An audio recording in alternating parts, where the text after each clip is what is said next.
برطانیہ میں 4 جولائی کو لاک ڈاؤن کے بعد مساجد نماز کے لیے کھول دی جائیں گے۔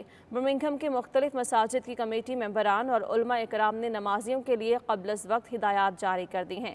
92 نیوز سے گفتگو کرتے ہوئے قادریہ ٹرسٹ کے چیئرمین پیر محمد طیب الرحمان قادری اور دیگر مساجد کمیٹی ممبران نے حکومتی گائیڈ لائن پر مکمل عمل درآمد کرنے پر زور دیا ہے۔ انہوں نے مزید کیا کہا، آئیے دیکھتے ہیں۔ کچھ احتیاطی تدابیر کے ساتھ ہم دوبارہ اپنی مساجد، اپنی عبادت گاہوں کے اندر انشاءاللہ پہنچ سکیں گے۔ تو اس حوالے سے چند گائیڈ لائنز ہیں، ان پہ عمل کر کے ہم اپنے آپ کو بھی بچا سکتے ہیں اور دوسروں کو بھی۔ بحیثیت مسلمان اللہ تعالیٰ قرآن میں فرماتے ہیں کہ اپنے آپ کو ہلاکت میں نہ ڈالو۔ اگر ہم یہ احتیاطی تدابیر کریں گے تو اس سے ہماری وجہ سے دوسرے بھی محفوظ رہیں گے، اور اگر انہیں کوئی تکلیف ہو تو اس سے ہم بھی محفوظ رہیں گے۔ Alam Rak Islamic Center is to start Salah after the pandemic on 4th July, inshallah, 2020.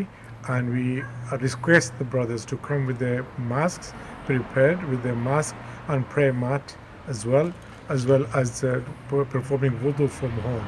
اللہ کا لاکھ لاکھ شکر ہے کہ ہم دوبارہ مسجدوں میں جو ہے وہ نمازیں ادا کر سکیں گے، اور اس وبا کے متعلق بھی جو ہے آگاہی جو ہے وہ ہمیں ملے گی مسجدوں سے بھی، اور گورنمنٹ کی گائیڈ لائن کے مطابق ہمیں بھی چاہیے کہ جو ہے وہ ہم بھی مسجدوں کے ساتھ تعاون کریں۔ 4 جولائی ہفتے والے دن کو تمام مساجد باجماعت نماز ادا کرنے کے لیے حکومتی ہدایات کو مد نظر رکھتے ہوئے کھولی جا رہی ہیں۔ اس میں جہاں ہم نے جو حکومتی ہدایات ہیں ان پر عمل کرنا ہے، وہیں ہم نے جو مساجد کمیٹیاں ہیں ان کے ساتھ بھی تعاون کرنا ہے۔